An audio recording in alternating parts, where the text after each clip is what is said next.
അല്ല സേതു ഉറങ്ങാണോ? സേതു അമ്മാവൻ സുമതിയുണ്ടല്ലോ. ഏതായാലും നല്ല സമയത്ത് തന്നെ നിങ്ങൾ വന്നു. ഞങ്ങൾ അമ്പലത്തിൽ പോയി ഒരു വഴിപാടൊക്കെ കഴിച്ച് ഇങ്ങോട്ട് വന്നതാ. എന്തിനാടിയോ ഒളിച്ചു നോക്കണം? ദേ ഇങ്ങോട്ട് വന്ന് മര്യാദയ്ക്ക് നോക്ക്. അതങ്ങോട്ട് അവനെ ഒഴിച്ചു കൊടുക്കും. അമ്പലപ്പുഴ പാൽപ്പായസം. സുമതി എന്തിനാ ഇവിടെ കൊണ്ടുവന്നത്? അതൊക്കെ ബുദ്ധിമുട്ടല്ലേ? അയ്യോ, ഇപ്പൊ ഞാൻ അവളെ കൊണ്ടുവരല്ല, അവൾ എന്നെ കൊണ്ടുവരും. നേരം വെളുത്താൽ ടൈം പീസിലേക്ക് നോക്കി ഇരുപ്പാ ദൈവം കൂടെ വാങ്ങിച്ചു കൊടുക്കും. എപ്പോഴാ മണി 4 ആവണേന്ന്. 24 മണിക്കൂറും അവൾക്ക് ഇവിടെ തന്നെ കഴിച്ചു കൂട്ടിയാൽ കൊള്ളാന്നുണ്ട്.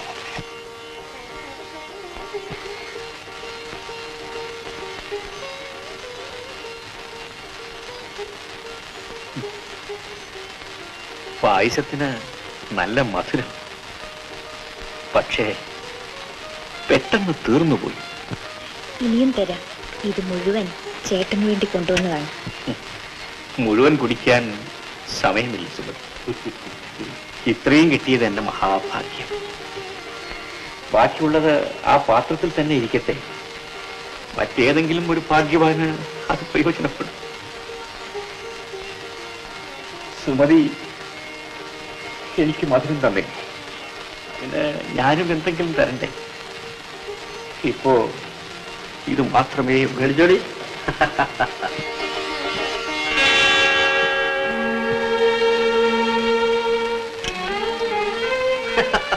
ഇതെന്താ ചെയ്തു?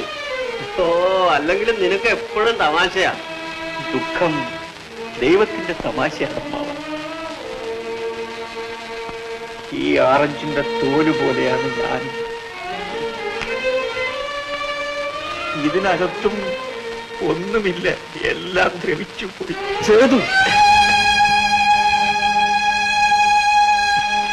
അമ്മാവ, ഞാൻ സുമതിക്ക് യോഗ്യനല്ല. എനിക്ക് ക്യാൻസറാണ് രോഗം. എനിക്ക് ഒന്നിനും യോഗ്യതയില്ല അമ്മാവ. ചിരിക്കാനും യോഗ്യതയില്ലെന്ന് വിധി പറഞ്ഞു. അതിനെ വകവയ്ക്കാതെ ഞാൻ ചിരിച്ചു. പക്ഷേ ചിരിച്ചുകൊണ്ട് തന്നെ ഞാൻ ഇവിടം വിട്ടു പോകും.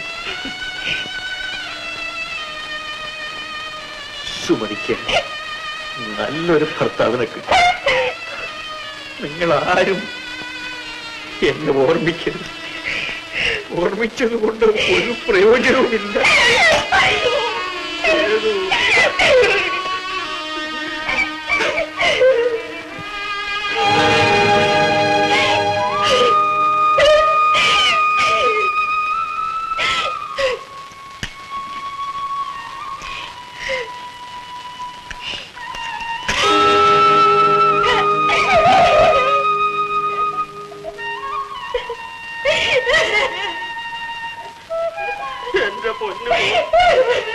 കല്യാണത്തിന് മുമ്പ് തന്നെ നിനക്ക് വൈദഗ്ധ്യം വന്നു.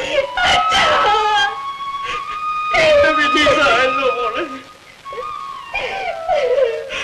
ഞങ്ങളോട് ഇത് വേണമായിരുന്നോ?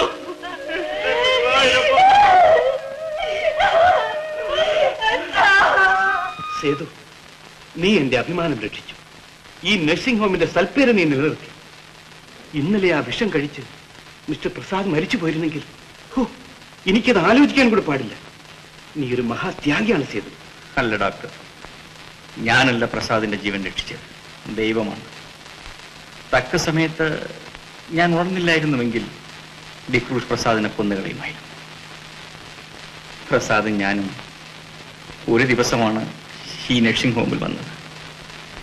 എന്തുകൊണ്ടോ ഞങ്ങൾ രണ്ടുപേരുടെയും ഹൃദയങ്ങൾ തമ്മിൽ അടുത്തു. നല്ലവനായ പ്രസാദിനെ ആരും സ്നേഹിച്ചു പോകും ഡോക്ടർ. കാര്യം തുറന്നു പറയുന്നത് കൊണ്ട് അങ്ങനെ തെറ്റിദ്ധരിക്കരുത്. അങ്ങേപ്പോഴൊരു വലിയ മനുഷ്യൻ കുറച്ചുകൂടി വിശാലമായി ചിന്തിക്കുമെന്ന് ഞാൻ കരുതിയിരുന്നു. ഒന്നാലോചിച്ചാൽ ഈ ലോകത്ത് ശാശ്വതമായ ഒന്നുമില്ല. ആ കട്ടിൽ കിടന്ന ഫിലിപ്പോസ് മുതലാളിയുടെ കാര്യം തന്നെ ഒന്നാലോചിച്ചു നോക്കും. ഈ നാട് മുഴുവൻ അയാളുടെ സ്വന്തമാണ്. എന്ത് ഫലം? ഒരു കഷ്ണം ഇറച്ചി തിന്നത് ആരും കാണാതെ ഒളിച്ചാണ്. അയാൾക്ക് വലിയ കാറുണ്ട്, ബംഗ്ലാവുണ്ട്, എസ്റ്റേറ്റ് ഉണ്ട്. പക്ഷെ നല്ല ആഹാര സാധനങ്ങൾ തിന്നാനുള്ള ഭാഗ്യം പോലും അയാൾക്കില്ല. അയാളെ സംബന്ധിച്ചിടത്തോളം പണം വെള്ളത്തിൽ വരച്ച പടം പോലെയാണ്. നമ്മുടെ പ്രസാദിന്റെ കഥ തന്നെ എടുത്തു നോക്കാം. പ്രസാദ് കാലൊന്നുയർത്തിയാൽ പന്ത് എതിരാളിയുടെ ഗോൾ മുഖത്തേക്ക് പറക്കുമായിരുന്നു. ഇയാൾ കിട്ടിയ പേരും പ്രസിദ്ധിയും ഇന്ത്യയിലെ ഒരു ചാമ്പ്യന് ഇതുവരെ കിട്ടിയിട്ടില്ല. ഇന്നോ പേരും പ്രസിദ്ധിയുമൊക്കെ വെറും ഓർമ്മകൾ മാത്രം. പ്രസാദിന്റെ സ്വന്തം അനുജൻ പണത്തിന് വേണ്ടി സ്വന്തം ചേട്ടനെ കൊല്ലാൻ ശ്രമിച്ചു. കൊല്ലാൻ ശ്രമിച്ച അനുജൻ മുരളിയും ഡിക്രൂസും ഇന്ന് ഇരുമ്പഴിക്കൂടെ. മുരളിക്ക് ഇനി എന്ത് ജീവിതം? ഡോക്ടർ, ജയന്തിയെ പ്രസാദിന് വിവാഹം കഴിച്ചു കൊടുത്തു. This is my last wish. മരിക്കാൻ പോകുന്ന ഒരു തെണ്ടിയുടെ അവസാനത്തെ ആഗ്രഹമാണ്. സേതു, വളരെ കൂടുതൽ അനുഭവമുള്ളവനെ പോലെ നീ സംസാരിക്കും. അനുഭവത്തിന്റെ കൂടുതൽ കൊണ്ട് ഞാൻ മിണ്ടാതിരിക്കുന്നു. നിനക്കിപ്പോൾ വിശ്രമമാണ് ആവശ്യം. നീ സമാധാനമായിരിക്കും.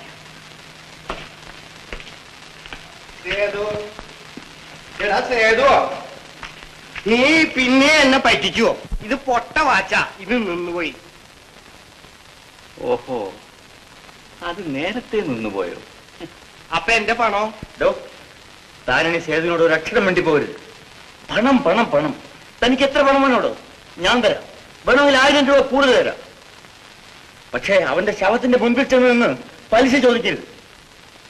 സേതുവിന് ക്യാൻസറാണ് രോഗം, അർബുദം. മനസ്സിലായോ? സേതുവിന് കൂടുതലാണോ? ക്യാൻസറോ? നെഞ്ചുവേദനയല്ലേ? നെഞ്ചുവേദനയായ മരിക്കൂ. ഇനി ഒരു അക്ഷരം വേണ്ടി പോകരുത്. സിസ്റ്റർ, ഈ മനുഷ്യനെ പിടിച്ച്. വേണ്ട, ഞാൻ പോണില്ല. ഞാൻ പോയില്ല. ഔസേപ്പിട്ടം പോണ്ട, എന്റെ അടുത്ത് തന്നെ നിന്നോളൂ. പേടിക്കണ്ട, പ്രസാദ് പണം തരും. അവൻ വാക്ക് പാലിക്കുന്നവനാണ്. പ്രസാദ് ഞാൻ കടക്കാരനായി മരിക്കുന്നത് കാണാൻ ഇഷ്ടപ്പെടുന്ന ആളല്ല. പ്രസാദ്, നീ എന്റെ മാനം രക്ഷിച്ചു. ഞാൻ നീ എന്ന് വിളിക്കുന്നതിൽ പ്രസാദിന് വല്ല വിഷമമുണ്ടോ?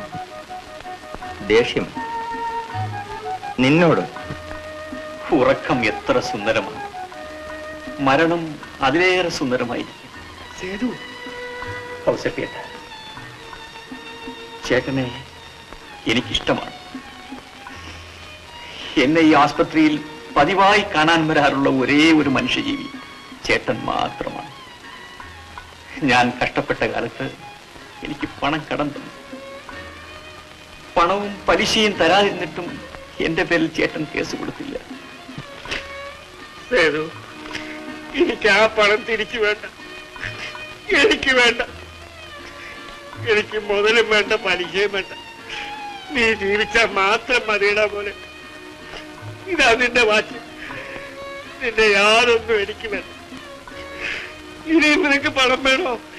ഈ ചേട്ടൻ തരാം. നീ ജീവിച്ചാൽ മാത്രം മതിയിടാ പോലെ. പാസ്പോർട്ട് കിട്ടിപ്പോയല്ലോ ഔസേപ്പിയേട്ട. ഇനി എന്ത് ചെയ്യാന്? അങ്ങേപ്പോഴൊരു വലിയ മനുഷ്യൻ കുറച്ചുകൂടി വിശാലമായി ചിന്തിക്കുമെന്ന് ഞാൻ കരുതിയിരുന്നു. ഒന്നാലോചിച്ചാൽ ഈ ലോകത്ത് ശാശ്വതമായ ഒന്നുമില്ല. ഡോക്ടർ, ജയന്തിയെ പ്രസാദിന് വിവാഹം കഴിച്ചു കൊടുക്കണം. This is my last wish. മരിക്കാൻ പോകുന്ന ഒരു തെണ്ടിയുടെ അവസാനത്തെ ആഗ്രഹമാണ്.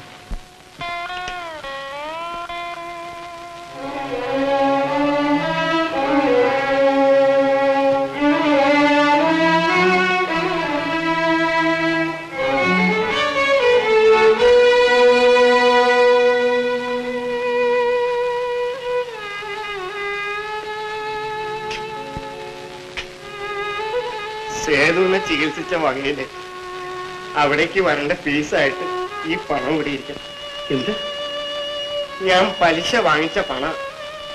എന്തായാലും അങ്ങോട്ട് പോകുമ്പോ ഇത് കൊണ്ടുപോകാൻ ഒക്കില്ല. സേതു പോകാൻ തയ്യാറായിട്ട് കിടക്കുക. അവനും ഒന്നും കൊണ്ടുപോയില്ല. അതുകൊണ്ട് ഈ പണം സേതുവിന് വേണ്ടി എന്റെ സംഭാവനയായിട്ട് കരുതണം.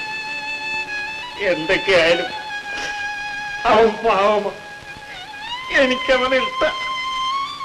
വേണ്ട, നിങ്ങളുടെ വാക്കുകൾക്ക് ഈ പണത്തേക്കാൾ വിലയുണ്ട്. നിങ്ങളുടെ മനസ്സ് മാറിയല്ലോ, അത് മതി.